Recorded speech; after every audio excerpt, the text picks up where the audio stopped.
Dice amén. Y vamos a leer comenzando en el versículo 17. Versos 17 al 20 dice así la palabra de Dios. Cuando volvían de la derrota de Kedorlaomer y de los reyes que con él estaban, salió el rey de Sodoma a recibirlo al valle de Sabe, que es el valle del rey. Entonces Melquisedec, rey de Salem y sacerdote del Dios Altísimo, sacó pan y vino y le bendijo, diciendo: bendito sea Abraham del Dios Altísimo, creador de los cielos y de la tierra, y bendito sea el Dios Altísimo que entregó tus enemigos en tu mano. Y le dio a Abraham los diezmos de todo. Diga conmigo: le dio a Abraham los diezmos de todo. Una vez más, le dio a Abraham los diezmos de todo. Padre, gracias te damos por tu palabra. Gracias es una bendición poder estar aquí para recibir la enseñanza de tu palabra. Y oramos que sea tu Espíritu quien nos dé el entendimiento apropiado para poder aprender, entender estas verdades. Que podamos salir de aquí edificados esta mañana. Cada persona que ha venido pueda salir de aquí bendecida, sabiendo que tú has hablado a sus vidas. Ayúdame a presentar esta enseñanza delante de tu pueblo con claridad, con denuedo, con poder. Que tu nombre sea glorificado. En el nombre de Jesús te lo pedimos. Y todos dicen amén. Puede sentarse, hermanos. Gloria al Señor. Gloria al nombre del Señor. Y en esta mañana quiero continuar lo que comencé la semana anterior, como dije el domingo pasado. Comenzamos esta enseñanza bajo el título La importancia del diezmo, con el propósito de aclarar dudas que hay concerniente a este concepto, a este tema. En muchas personas, si se debe diezmar, si no se debe diezmar, si esto es parte del Nuevo Testamento, no es parte del Nuevo Testamento. Y pienso que la semana anterior mencionamos cosas importantes que realmente nos van sacando de duda y nos van presentando con claridad este mensaje. Cuán importante es este asunto del diezmo. Usamos el tema donde es Abraham el que trae los diezmos de todo delante del Señor a través de el sacerdote Melquisedec, hombre que está allí como sacerdote del Dios Altísimo, dice la palabra del Señor. Y él trae los diezmos de todo lo que él ganó en la batalla, en la victoria sobre aquellos reyes a quienes él venció. Pero en el Nuevo Testamento se nos enseña que nosotros hoy día tenemos un sumo sacerdote que es según el orden de Melquisedec. Y ese sumo sacerdote es Jesucristo. Y ese sumo sacerdote es aquel a quien damos nuestros diezmos en este tiempo presente. O sea que el diezmo es parte del Nuevo Testamento también. Es parte de la adoración de la iglesia del Señor. Es algo que necesitamos poner en nuestra mente. Y aun cuando oímos enseñanzas por ahí que no es parte del Nuevo Testamento, que vamos a entender que no es parte, la iglesia no tiene que dar el diezmo como una obediencia a la ley de Moisés, porque ya no estamos bajo la ley.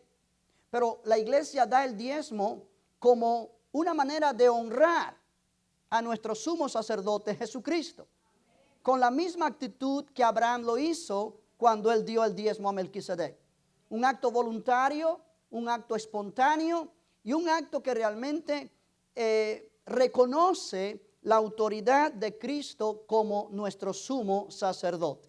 Esto lo expliqué bastante la semana anterior, no quiero volver allí otra vez, pero simplemente quiero dejar eso en tu mente, que nosotros damos nuestros diezmos a Dios como una manera de reconocer la autoridad de Jesucristo como nuestro sumo sacerdote, de la misma manera que Abraham dio los diezmos a Melquisedec, como una manera de reconocer a Melquisedec como el sumo sacerdote del Dios Altísimo, quien pronunció una bendición sobre él. Aleluya. Y Jesucristo nos bendice continuamente. Sí, Él es el que garantiza esta salvación que tenemos. Él es el que garantiza que cada promesa de este Nuevo Testamento y aún en el Antiguo Testamento se cumpla en nosotros. Hoy podemos decir: yo no temo porque Dios está conmigo, basado en que Jesús está a la diestra del Padre garantizando eso para nosotros. Hoy podemos entrar al trono de la gracia en la oración y creer que Dios oye nuestras oraciones y nos ayuda, porque Jesús a la diestra del Padre garantiza eso. O sea que cada día de nuestra vida vamos a experimentar la bendición del Señor. Jesucristo bendiciéndonos en diferentes maneras, y obviamente el dar nuestros diezmos a Él habla de la forma de honrarle y reconocer la autoridad que Él tiene como nuestro sumo sacerdote. Aleluya. Bendito el nombre del Señor. Sí, podemos ir un poquito más allá en esta mañana y decir que el diezmo es una expresión de agradecimiento por la victoria que Dios nos ha dado en Cristo. Yo quiero que entendamos que como creyentes en Jesús somos vencedores. Es más, la Biblia nos llama más que vencedores.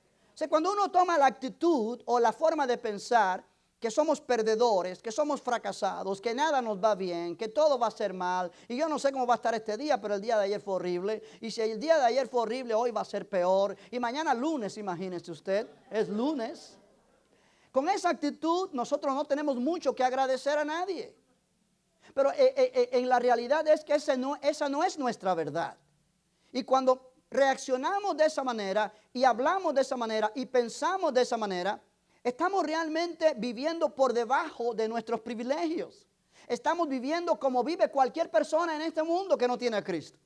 Sí, cada persona que no tiene a Cristo se levanta cada día con incertidumbre. Se levanta con pesimismo, se levanta, ay, ¿cómo va a ser hoy calor? Ay, yo no sé cómo le voy a hacer hoy. Ay, ¿quién sabe qué va a pasar mañana? ¿Y cómo me va a ir hoy en el trabajo? ¿Y cómo va a ser esto? Ese tipo de pensamiento es justificable a alguien que no conoce a Jesucristo y a su palabra. Pero una persona creyente en Cristo Jesús, vamos a entender que somos personas que el Señor nos ha sentado con Él en los lugares celestiales, que somos gente de autoridad, que somos gente que estamos en una posición de igualdad con Jesucristo. Eso es muy fuerte decirlo, pero es la verdad. Y que realmente vamos a movernos en este mundo no para alcanzar la victoria en diferentes áreas, sino porque ya tenemos la victoria. O sea, es una diferencia ir hacia la victoria que ir por causa de que ya tenemos la victoria. Amén. Y en Cristo Jesús, la Biblia nos dice en varios lugares en el Nuevo Testamento que somos más que vencedores. Por ejemplo, en Romanos 8 nos dice que en todas las cosas que puedan pasarnos, somos más que vencedores por medio de aquel que nos amó. La Biblia dice en 1 Corintios 15, 57, gracias sean dadas a Dios que nos da la victoria por medio de nuestro Señor Jesucristo. Victoria sobre la muerte incluso. 2 Corintios 1, 2, 14 dice, gracias a Dios que nos lleva siempre en triunfo. Siempre nos lleva en triunfo. O sea, el apóstol Pablo pudo decir esas palabras, un hombre que cada día se enfrentaba a diferentes dilemas, a diferentes ataques del enemigo, a diferentes problemas y conflictos. Él dijo en 2 Corintios 2:14, doy gracias a Dios que siempre me lleva en triunfo. Siempre me lleva en triunfo. En otras palabras, si tú estás en Cristo, tú puedes hacer la confesión de tu fe que tú siempre vas en triunfo. Te levantas mañana lunes, aunque sea lunes, es un lunes de triunfo. Aleluya. El viernes vienes de tu trabajo, es un viernes de triunfo. El domingo vienes a adorar al Señor a la iglesia, vienes en triunfo en Cristo Jesús. Bendito el nombre del Señor. Cuando esa mente comienza a llenar nuestro pensamiento, esa forma de pensar llena nuestra mente, mejor dicho, comenzamos a caminar de acuerdo a lo que pensamos y entonces nos damos cuenta que tenemos mucho que agradecer al Señor. Tenemos mucho que agradecer al Señor. Él despojó a los principados, a las potestades, los expuso a la vergüenza y triunfó sobre ellos en la cruz para que nosotros ahora caminemos en el poder de su victoria, en el poder de su triunfo. Eso merece decir gracias, Señor. Oh, aleluya. Gloria al nombre del Señor. Cuando entendemos que todo es de Él, que todo es por Él y que todo es para Él, nuestra respuesta apropiada a Él va a ser agradecimiento. No lamentos, no quejas, agradecimiento. Agradecimiento. Gloria al Señor. Aleluya. Aleluya. El sumo sacerdote le dijo a Abraham, bendito el Dios Altísimo que entregó tus enemigos en tu mano.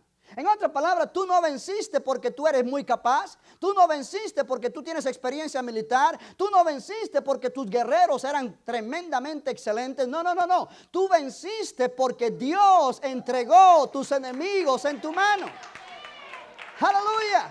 Cuando tú y yo comenzamos a vivir la vida cristiana desde esa perspectiva, sabiendo que todo lo que tenemos, lo que somos, lo que podemos hacer es porque el Señor lo permite para nuestro bien, es por su amor, por su misericordia, por lo que Él ha hecho en nuestra vida, por lo que Él hace continuamente en nosotros. No hay otra palabra para Él sino decirle gracias, Señor.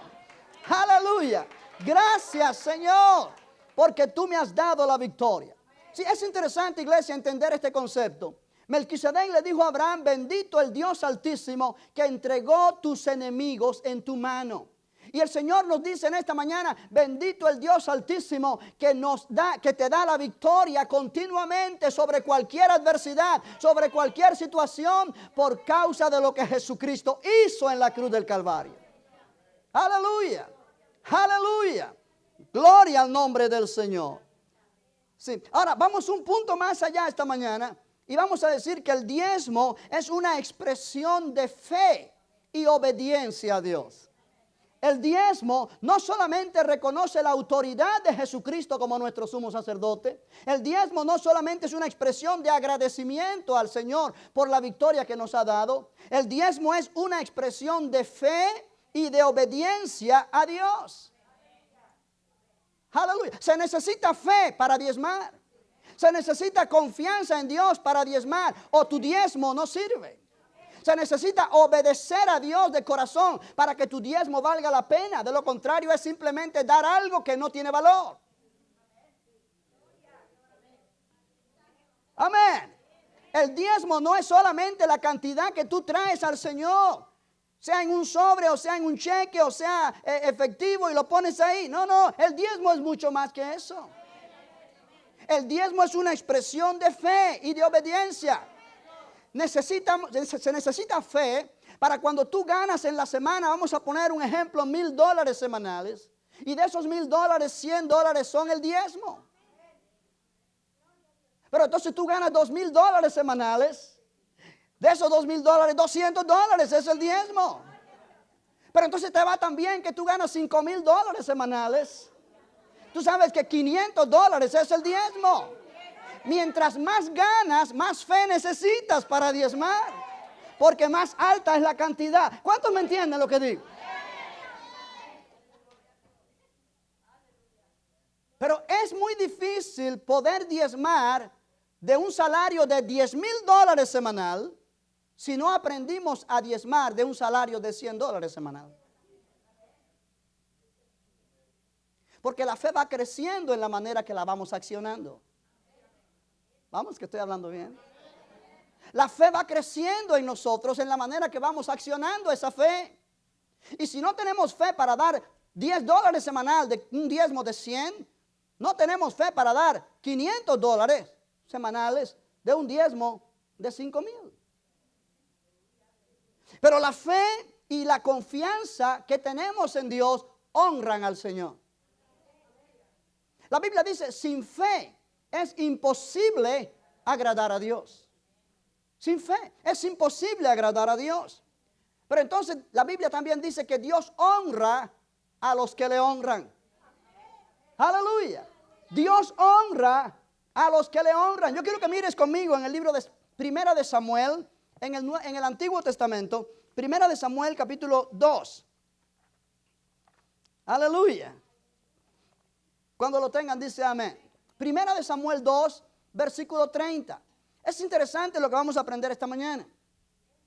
No quiero que solamente entiendas la obligación del diezmo o la mecánica del diezmo. Es necesario entender la correcta actitud que debemos tener concerniente al diezmo y las ofrendas.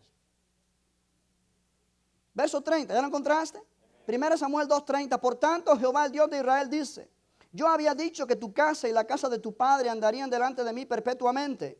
Mas ahora ha dicho Jehová: nunca yo tal haga, porque yo honraré a los que me honran, y los que me desprecian serán tenidos en poco. Ahora, es un pasaje interesante. Dios está hablando aquí al sumo sacerdote Elí, que en ese momento era sumo sacerdote en Israel, y a sus hijos, que funcionaban como sacerdotes. Ahora, esta casa sacerdotal, por decirlo así, en ese momento, no estaba funcionando bien. Estaban despreciando al Señor. No estaban honrando a Dios. ¿De qué manera? Mira el versículo 17. Dice, era pues muy grande delante de Jehová el pecado de los jóvenes, los hijos de Elí, que eran sacerdotes, porque los hombres menospreciaban las ofrendas de Jehová. Los hombres menospreciaban las ofrendas de Jehová. Ellos estaban abusando de las ofrendas. Cuando venía el pueblo con ofrendas, sacrificios para ofrecer de acuerdo a la ley, ellos estaban actuando sin reverencia en aquellas ofrendas y estaban robando de lo que las ofrendas traídas para su propio beneficio, y no estaban honrando al Señor como debía de hacerlo. ¿Qué pasa? Dios habla de que Él va a traer juicio sobre Elí y sobre sus hijos. Y en el versículo 30, entonces Él dice, nunca yo te halaga, porque yo honraré a los que me honran, y los que me desprecian serán tenidos en poco. Y está hablándose aquí de acuerdo a las ofrendas que se traían. Ahora, hay dos palabras que yo quiero que enfaticemos. La primera es honrar, el verbo honrar. El verbo honrar es la traducción de una palabra hebrea, la palabra kabod o el verbo kabed. Y esa palabra en su significado primario es algo pesado. Significa algo que es pesado. Pero entonces se menciona como algo que que tiene mucho valor. Algo que es pesado se aplica a algo muy valioso. De manera que cuando dice, yo honraré a los que me honran, honrar al Señor implica darle a Él el valor que Él tiene. Amén. Darle al Señor la importancia que Él tiene. Darle al Señor el respeto que Él tiene. Él es un Dios de honra, de gloria. Y Él dice, yo honraré, yo le daré respeto, yo realmente les daré importancia a los que me respetan y a los que me dan importancia. Yo les daré valor a los que me valoran. Vamos, amén. Pero los que me desprecian, la palabra despreciar aquí significa lo contrario de honrar. No dar valor, no estimar en mucho, despreciar algo. Los que me desprecian serán tenidos en poco. Y esa frase, serán tenidos en poco, es la traducción de una palabra sola, una palabra hebrea, la palabra kalal, que significa algo muy ligero, algo de poco peso, algo de nada importante, y tiene un significado también que significa algo maldito. En efecto, hay una traducción católica en inglés que lo traduce de esa manera. Los que me desprecian serán malditos, dice la traducción católica en inglés, muy precisa y muy cerca del original hebreo. Ahora, el punto aquí es que Dios dice, a los que me respetan, yo respetaré.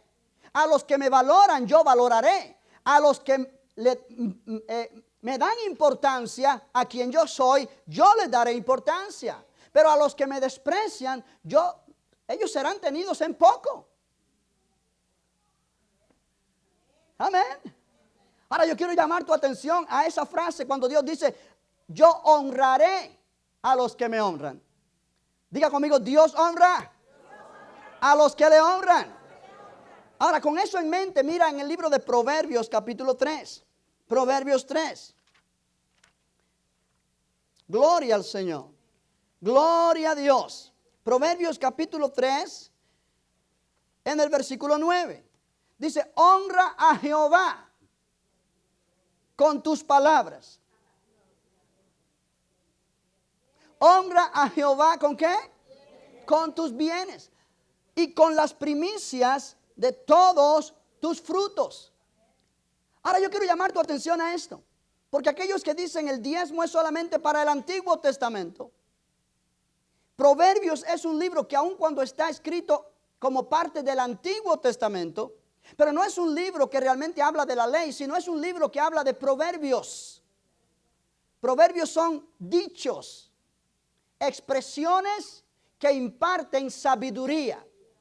Si tú miras en el capítulo 1 de Proverbios, que está allí a tu mano izquierda, la página de la mano izquierda, dice, versículo 1, los proverbios de Salomón, hijo de David, rey de Israel, para entender sabiduría y doctrina, para conocer razones prudentes, para recibir el consejo de prudencia, justicia, juicio y equidad, para dar sagacidad a los simples y a los jóvenes inteligencia y cordura.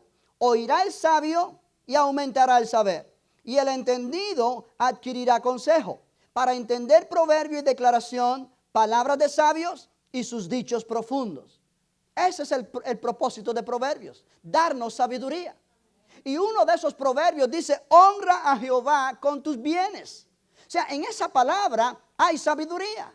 Es una expresión de sabiduría. Dios nos está diciendo, si tú me honras con tus bienes y con las primicias de todos tus frutos, mira lo que yo voy a hacer contigo, verso 10, y serán llenos tus graneros con abundancia y tus lagares rebosarán de mosto. Proverbios 3:10. O sea, Dios dice, yo honraré a los que me honran. Cuando yo honro al Señor con mis bienes, Él me va a honrar a mí, derramando bendiciones financieras sobre mi vida, que Él lo expresa de esta manera, serán llenos tus graneros con abundancia. Diga conmigo, con abundancia. Con abundancia. Esto quiere decir más de lo que yo necesito. Abundancia es más de lo que yo necesito. Vamos, abundancia es más de lo que yo necesito. Y tus lagares rebosarán. Rebosar habla que se bota, que se derrama. Se derrama porque está demasiado lleno. Vamos, vamos, iglesia. ¿Me estás entendiendo? ¿Qué Dios está diciéndonos acá? Dios está diciéndote a ti aquí que a Él le interesa mucho que tú tengas abundancia de finanzas, que tú tengas abundancia de bienestar. Dios nos está diciendo que a Él le interesa, a Él le importa que tú y yo prosperemos financieramente. A Él le interesa, Él nos ha creado y nos ha puesto en esta tierra, no para estar viviendo arañando la pared a ver si podemos llegar a fin de mes. Él está diciéndonos que Él nos ha escogido para derramar abundancia sobre nosotros. Aleluya, aleluya. ¿Me está entendiendo esta mañana? Pero Él pone sus reglas. Él es el que, porque Él es el que pone las reglas. Él es el creador, Él es el Dios todopoderoso. Y Él dice, yo honro a los que me honran. Hónrame con tus bienes. ¿Qué cosas bienes? Tus propiedades, tu dinero, tus finanzas. Lo que tú recibes, hónrame con tus bienes. O sea, cuando tú entiendes eso, tú entiendes que cuando tú traes tus diezmos y tus ofrendas, tú no vienes solamente a poner un sobre con dinero ahí. Váyalo, ahí está. Dios ve más que el sobre. Dios ve más que el cheque. Dios ve más que el dinero. Dios ve tu corazón. Dios ve la actitud de tu corazón. Aleluya. Aleluya. Y tú puedes traer aquí un gran diezmo que no honra a Dios. Y consecuentemente, Dios no te va a honrar. Y tú dices, pero pastor, mire, yo he diezmado. Tú has traído dinero. Tú no has diezmado. El diezmo es más que dinero. El diezmo es la actitud. Aleluya. Habla, honra a Jehová con tus bienes y con las primicias. La palabra primicias es lo primero. De todos tus frutos. Primicias y diezmos tiene un concepto muy sinónimo, un significado muy sinónimo en el Antiguo Testamento. Es lo primero que tú recibes en tu income. Es para Dios. Y Dios pone un límite que no necesariamente es todo lo que Dios quiere, pero el mínimo es el diezmo. Amén. Pero nuestra actitud es muy importante.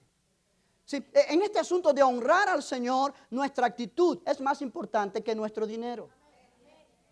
Tú puedes ganarte $5,000 en la semana y traer $100 de diezmo y Dios no lo acepta. Porque $100 no es el diezmo de 5,000.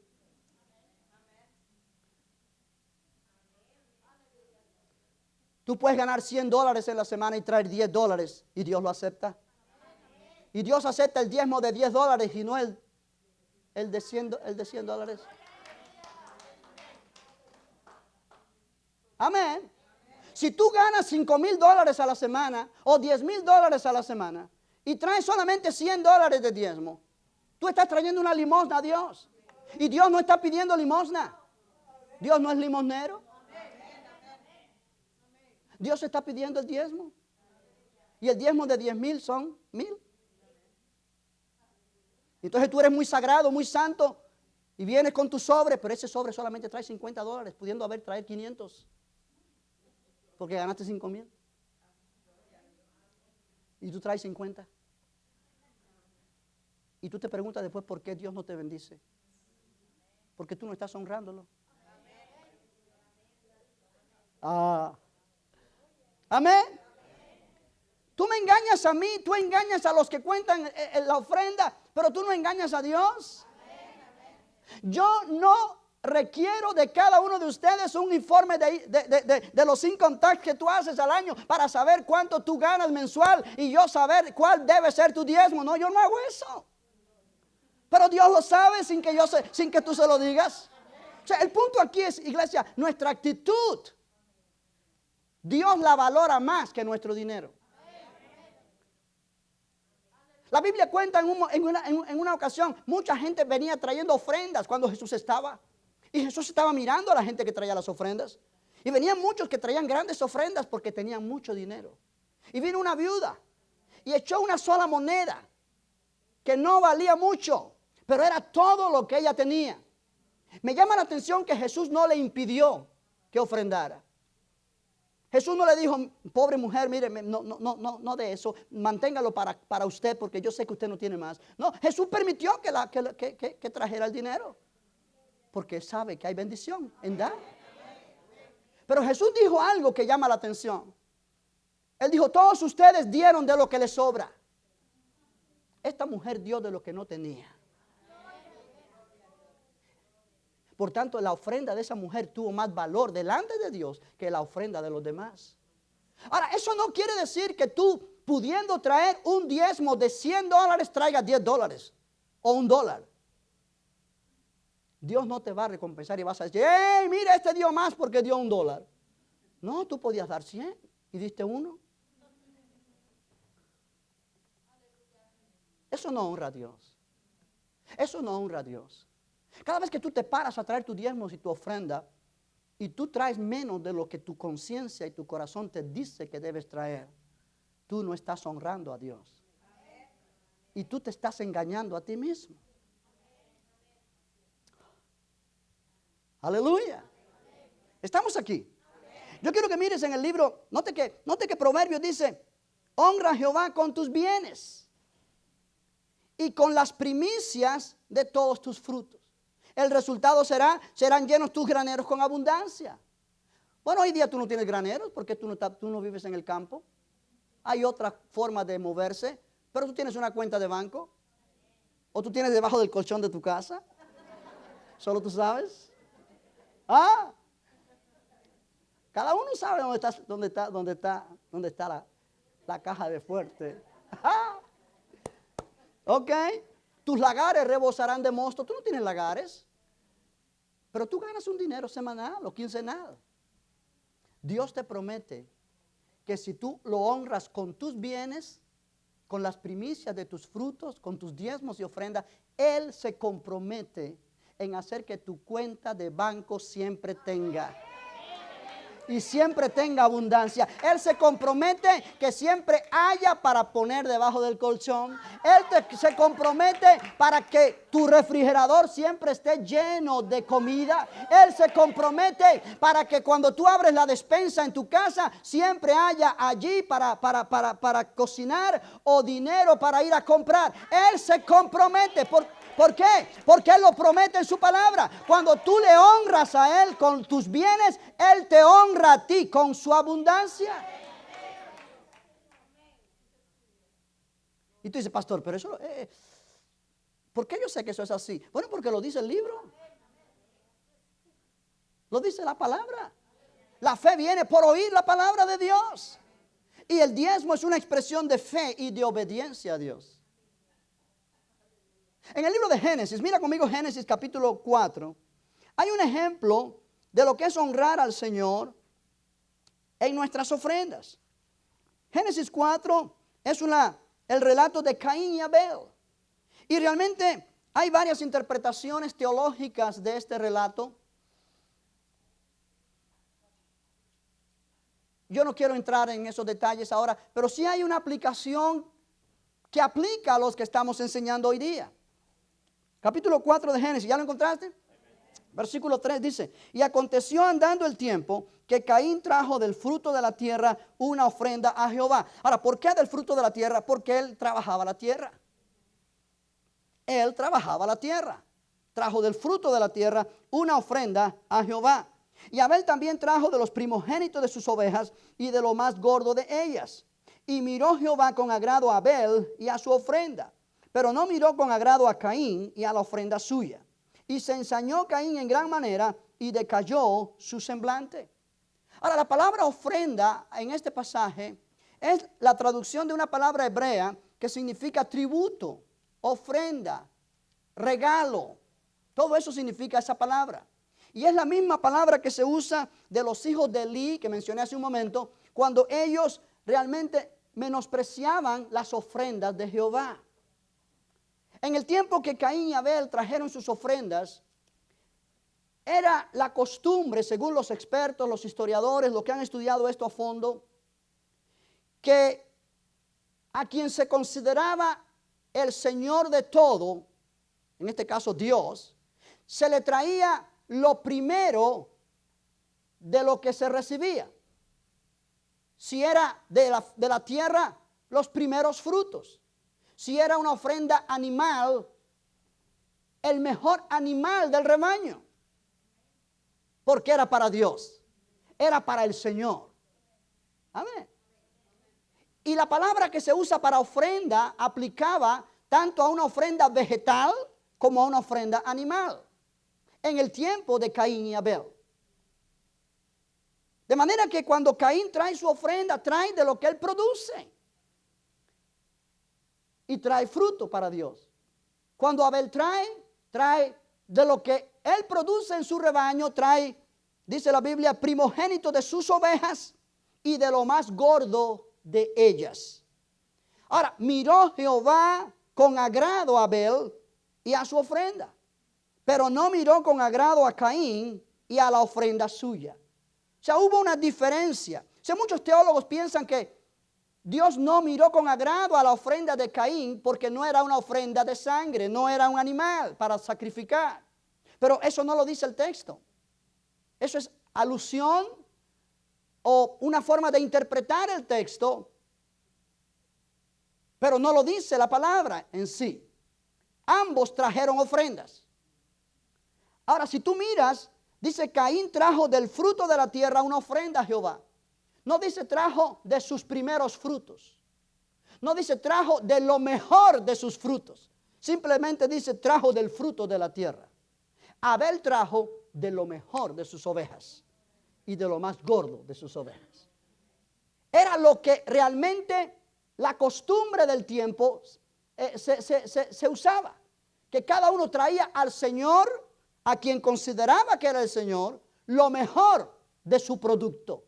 No simplemente su producto, sino lo mejor de su producto. Podemos decir las primicias, o podemos decir el diezmo, pero lo mejor, lo que consideraba lo mejor, porque era para Dios. ¿Sí? Cuando Abel trae su ofrenda, Abel le añadió un elemento a su ofrenda que hizo que Dios la aceptara. Hebreos 11:4 dice, por la fe, Abel ofreció a Dios un mejor sacrificio que Caín. Por la fe. O sea, Abel ofrendó a Dios en fe. En fe. Ahora, la fe viene por el oír y el oír por la palabra de Dios. De manera que alguien le enseñó a Caín y Abel cómo traer una buena ofrenda a Dios. ¿Por qué? Porque la fe viene por el oír. Abel lo hizo correcto y Dios se agradó de su ofrenda. Algunos piensan que la manera en que Dios aceptó la ofrenda de uno y rechazó la del otro es que Dios envió fuego del cielo y consumió la ofrenda de Abel como una manera de aceptación, y la ofrenda de Caín no le hizo nada. Pero el punto aquí es que Caín se ensañó. Cuando Caín vio que Dios aceptó la ofrenda de Abel y la de él no, se ensañó. La palabra ensañarse significa enojarse, enfurecerse. Caín sacó a flor de piel lo que había en su corazón. Aleluya. Y decayó su semblante. Ahora mira el versículo 6. Entonces Jehová dijo a Caín, ¿por qué te has ensañado? ¿Y por qué ha decaído tu semblante? Si bien hicieres, ¿no serás enaltecido? Y si no hicieres bien, el pecado está a la puerta. Con todo esto, a ti será su deseo y tú te enseñorearás de él. O sea, Dios le dice a Caín, ¿por qué te pusiste enojado? Si tú haces bien, ¿no serás enaltecido? Igual que tu hermano. No es un asunto de que te hayas enojado. Y cuando yo relaciono esto con nuestra vida en el tiempo presente, ¿cuántas veces hay personas que se enojan y sienten envidia y celos porque Dios bendice a otros más que a ellos? Y se enfurecen y se enojan. Y Dios te dice a ti esta mañana, si tú estás en ese caso, si tú haces bien, ¿no serás enaltecido igual que el otro? No es un asunto de que Dios tenga favoritos, no es un asunto de que Dios tenga privilegiados, es un asunto de que Dios mira el corazón. Y Dios vio la actitud de Abel, más que la ofrenda de una oveja gorda y una oveja que era lo mejor que Abel tenía en su rebaño. Dios vio la actitud de Abel, él hizo eso por fe en su Dios. Y por medio de esa fe en su Dios, él honró a Dios.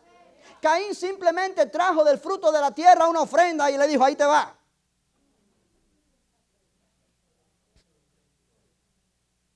Hay una diferencia cuando tú das a Dios, sea tu dinero, sea tu tiempo, sea lo que sea, como un sentido de obligación y deber, ahí te va. A cuando tú lo haces porque tú amas al Señor, porque tú honras al Señor, porque tú le agradeces al Señor y porque tú lo traes delante de Él con todo tu corazón. Dios honra a los que le honran. ¿Y sabes qué pasa, iglesia? Cuando tú traes la ofrenda o el diezmo o lo que sea que tú le das a Dios con una actitud incorrecta, no hay sentido de gozo en tu corazón. Hay un sentido de obligación, hay un sentido de envidia porque el otro prospera más que tú. Hay un sentido de que Dios no es justo, no hay gozo. Y una de las evidencias de que Dios recibe tu ofrenda, tu diezmo con aceptación es cuando tú comienzas a experimentar gozo en tu espíritu, gozo en tu alma por haber traído al Señor una ofrenda, un diezmo.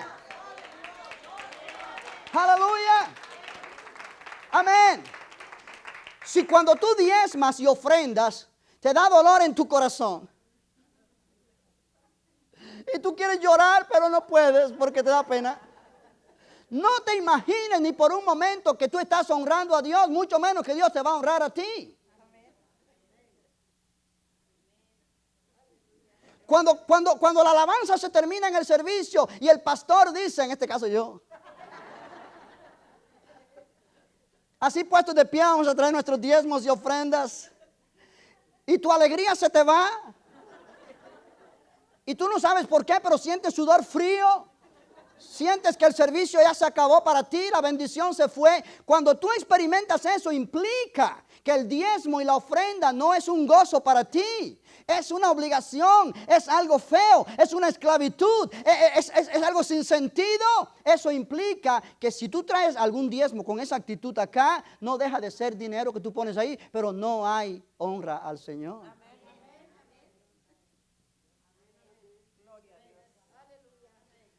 Pero cuando tú oyes la palabra diezmo mencionarse y tú dices, gloria a Dios, ese es mi tiempo para honrar al Señor.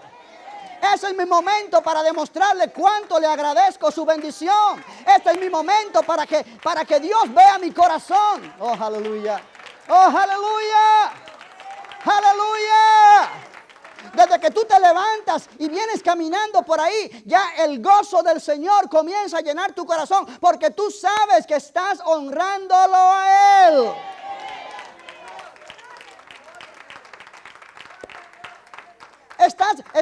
Estás realmente expresando cuán importante es el Señor para ti, cuán grande es el Señor para ti, cuánto tú lo respetas, cuánto tú lo amas, cuánto tú le agradeces, cuán grande es la satisfacción de poder traer diezmos y ofrendas. Deja de ser un sacrificio, deja de ser una esclavitud, deja de ser una obligación, deja de ser un deber, deja de ser algo mecánico y vacío que es parte de un servicio y tú dices, bueno, hay que hacerlo, y no me gusta, pero hay que hacerlo. No, es el momento más gozoso en la iglesia. Sí, necesitamos entrenarnos en esto. Yo he visitado iglesias, iglesias americanas. Yo fui una vez a una iglesia en el sur centro de Los Ángeles, hace muchos años atrás, de gente de color, afroamericanos, vamos a decirlo así de esa manera. Una iglesia inmensa. Y cuando dijeron la palabra diezmo, se formó una algarabía en aquel lugar y aplausos y aleluya, gloria a Dios. Y la gente se pone a reír, la gente se pone, porque van a diezmar. Están enseñados así, pero es una iglesia donde la gente prospera.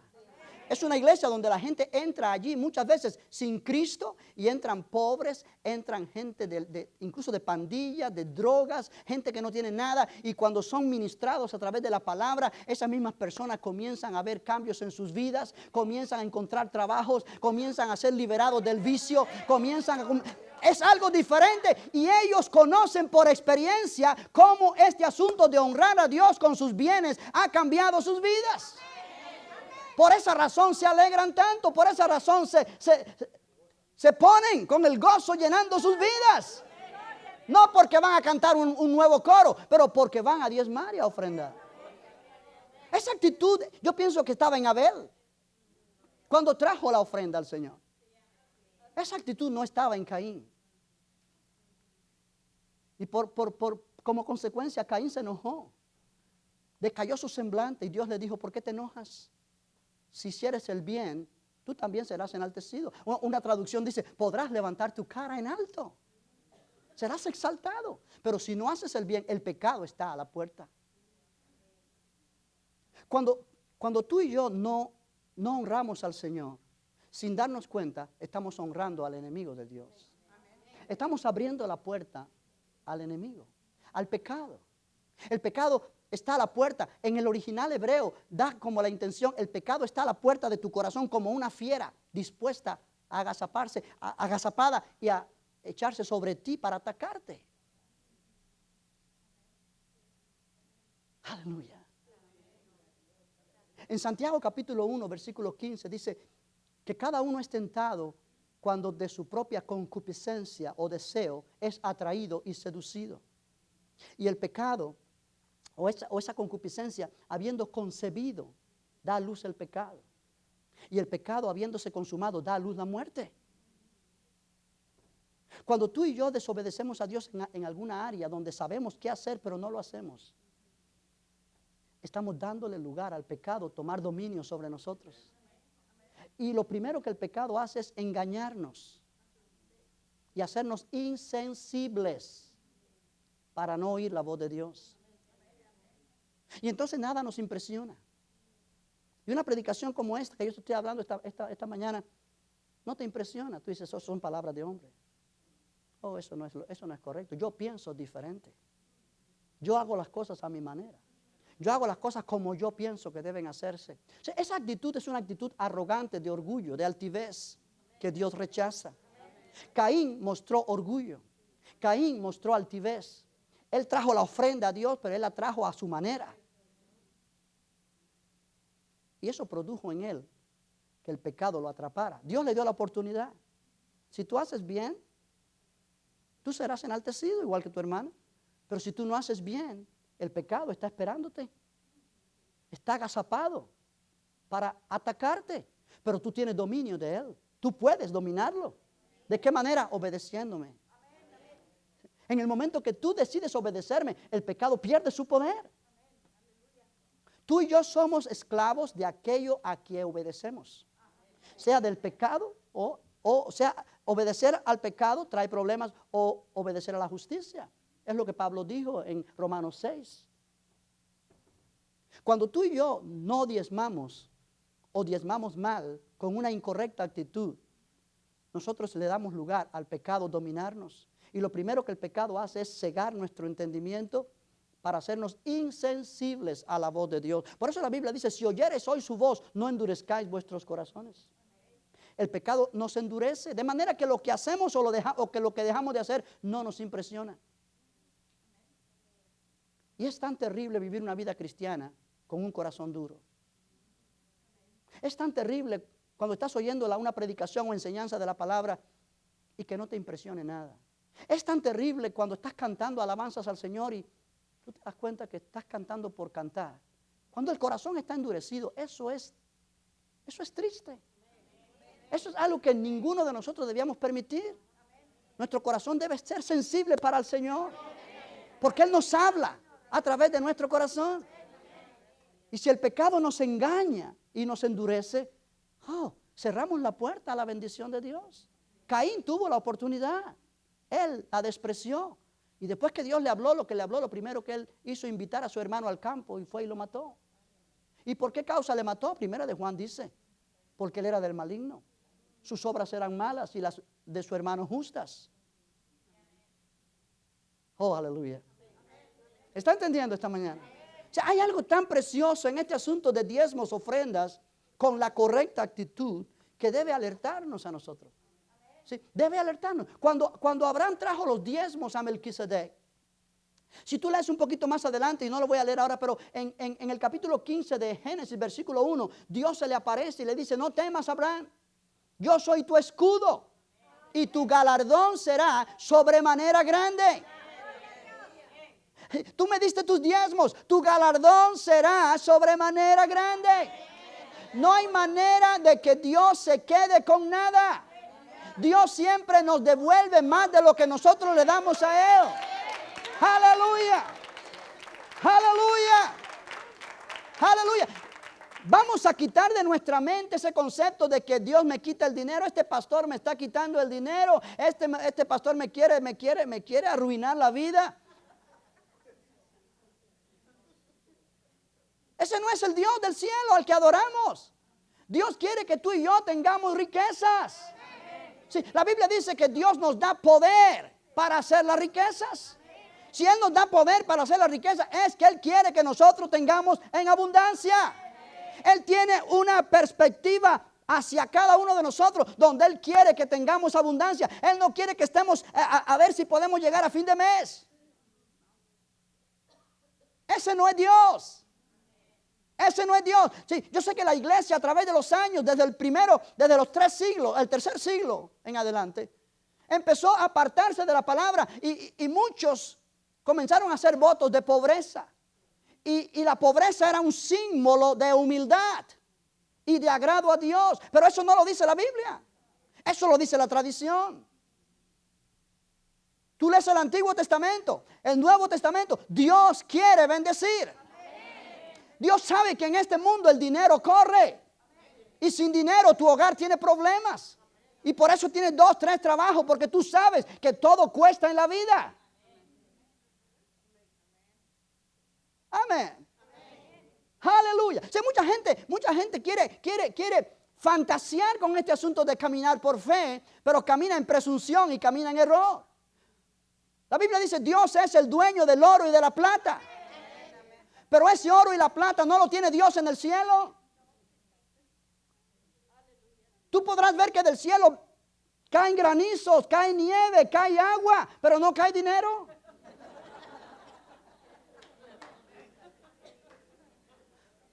No cae dinero. Porque si Dios derramara dinero del cielo, Dios sería falsificador. El dinero ya está en la tierra.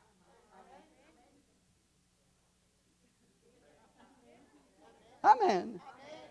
Aleluya. ¿Me está entendiendo? Dios sabe que tú necesitas dinero en tu casa. Dios sabe que el evangelio es gratis, pero no es barato. Todo cuesta. Todo cuesta. Los equipos de sonido cuestan. Reconstrucción de la iglesia cuesta. Déjame decirte esto, entre paréntesis. Estamos en plan de remodelación. Hemos recibido estimados de contratistas. ¿Y sabes qué?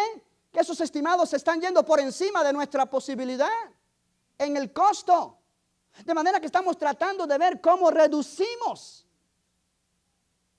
de lo que habíamos planeado hacer para poder pagar. Y entonces tú dices, pero pastor, ¿por qué tiene tan poca fe? Es que Dios no obra como magia. Si Dios usa, déjame decir esto, si Dios que tiene todo el oro y la plata, pero Él sabe en qué manos está ese oro y la plata. Y los primeros a quienes Él le va a pedir ese oro y la plata son a su pueblo.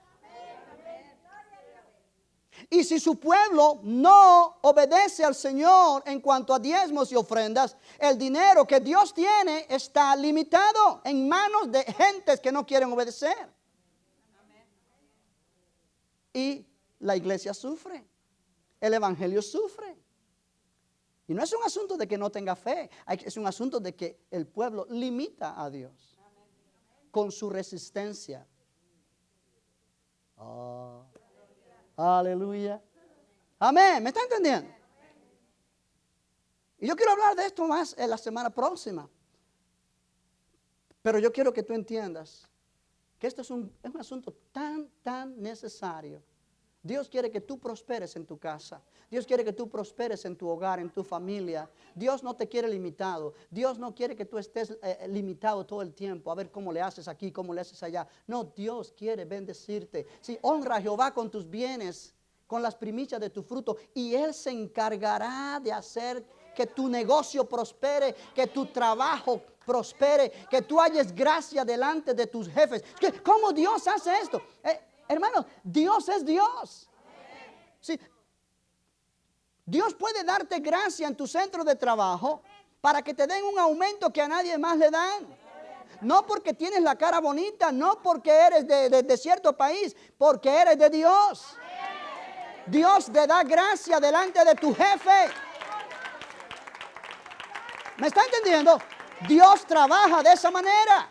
Tú tienes tu negocio propio y estás tratando de ver cómo le haces aquí, para que haya productividad. Dios es poderoso para comenzar a traerte clientes a tu negocio de lugares donde tú no piensas que existen esos clientes, y vendrán a ti, y alguien los envió, de alguna manera se conectaron y vendrán, y tú vas a encontrar cómo Dios te bendice. Cuando antes de diezmar y ofrendar eso no pasaba. ¿Por qué? Porque cuando no diezmas y ofrendas tienes que hacer las cosas a pulmón. Pero cuando tú diezmas y ofrendas, tú estás poniéndote en contacto con Dios. Y ahora ya dejas de depender de tu salario y tus finanzas y tus limitaciones, y vas a comenzar a depender de lo ilimitado que es Dios. Lo que Él tiene es mío. ¿Cómo Él lo hará llegar a mí? Él usará canales, Él usará personas, Él usará corazones a quienes Él va a tocar. Pero el problema con nosotros es que nosotros necesitamos cambiar nuestra actitud, porque muchas veces nosotros mismos no nos dejamos tocar por Dios. A la hora del diezmo y la ofrenda te metes la mano en la bolsa, pero no es para sacar nada, sino es para que nadie te saque nada. Protegiendo lo que traes. Ese es un corazón endurecido. Aleluya. Amén. Si es como cuando entras al metro. A muchos cristianos a la hora de diezmos y ofrenda es como si entraran al metro en las grandes ciudades donde hay grandes carteristas que te roban y entonces empiezas a cuidarte.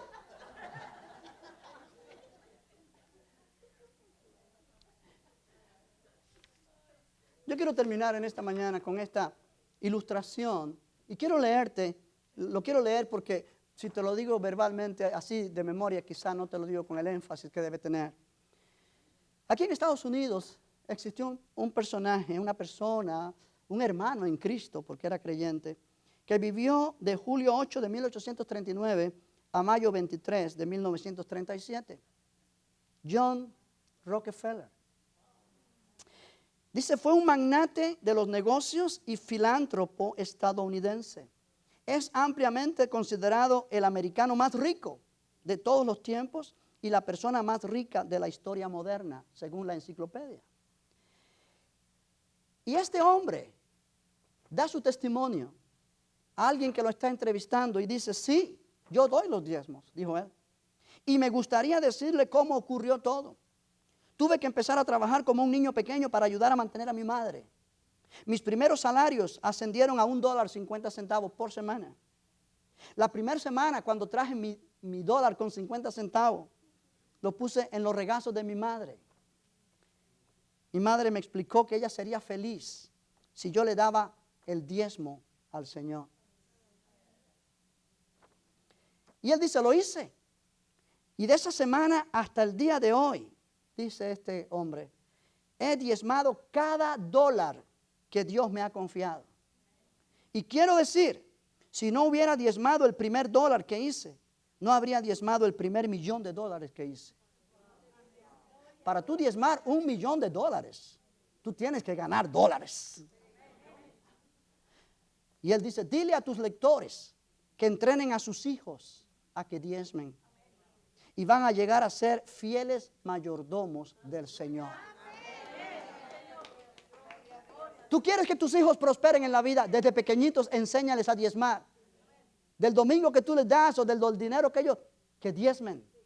Va a ser un concepto arraigado en sus corazones, que en la medida que van creciendo lo van desarrollando. Y cuando sean adultos no les va a costar trabajo y van a ser hombres y mujeres bendecidas. Este es un ejemplo vivo de lo que Dios puede hacer con una persona que se decide a honrarle a Él. No importa cuán poco es lo que tú ganas, pero decide en tu corazón. Antes de venir a la iglesia, en tu casa, decirle, Señor, yo te doy gracias porque puedo diezmar. Y yo sé, Señor, que este dinero lo puedo usar en muchas cosas importantes para mí, para mi hogar. Pero yo quiero dedicártelo a ti. Y yo lo hago en fe, que tú vas a ser poderoso para que con el 90% que me queda, yo pueda vivir más abundante que si me quedo con el 100%. Cuando tú tomas esa decisión delante de Dios, tú vas a ver diferencia, porque Dios no se puede contradecir. Estamos actuando en base a la palabra de un Dios fiel. Y lo que está escrito en este libro, si no se cumple, no es de Dios. Pero si se cumple, es de Dios. Y déjame decirte que se cumple. Si nosotros lo actuamos con fe, porque Dios es fiel para confirmar su palabra. De manera que esta enseñanza en esta mañana no es para asustarte a ti ni para ponerte en una situación de condenación. Al contrario, es para sacarnos de la esclavitud financiera a una vida de abundancia, donde nuestra fuente y nuestra provisión viene de Dios y no de nuestro propio esfuerzo. Estamos cambiando nuestra limitación por lo ilimitado del Señor. Estamos cambiando nuestra pobreza por sus riquezas. Estamos cambiando nuestra actitud egoísta por esa actitud de humildad y decir, Señor, todo lo que tengo es tuyo. Yo quiero honrarte a ti con todo lo que tú me das y con toda mi vida, porque se trata de ti. ¿Cuántos dicen gloria al Señor?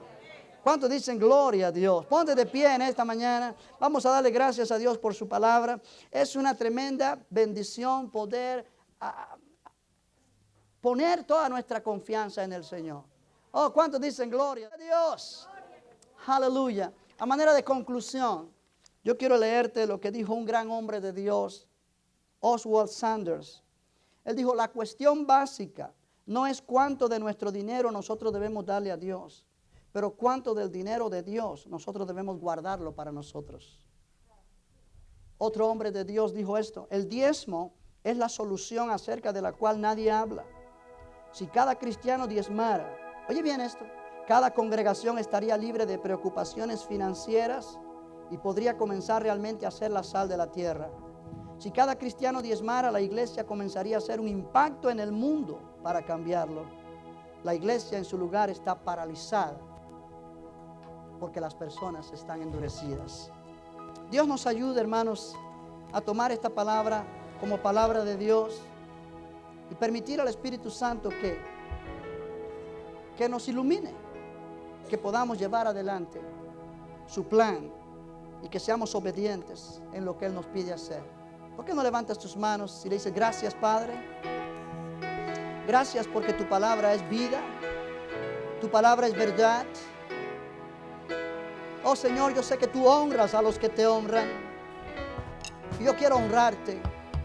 Y yo quiero, Señor, honrarte a ti con mi vida, con mis palabras, pero también con mi dinero. Yo quiero que tú recibas toda la gloria, Señor.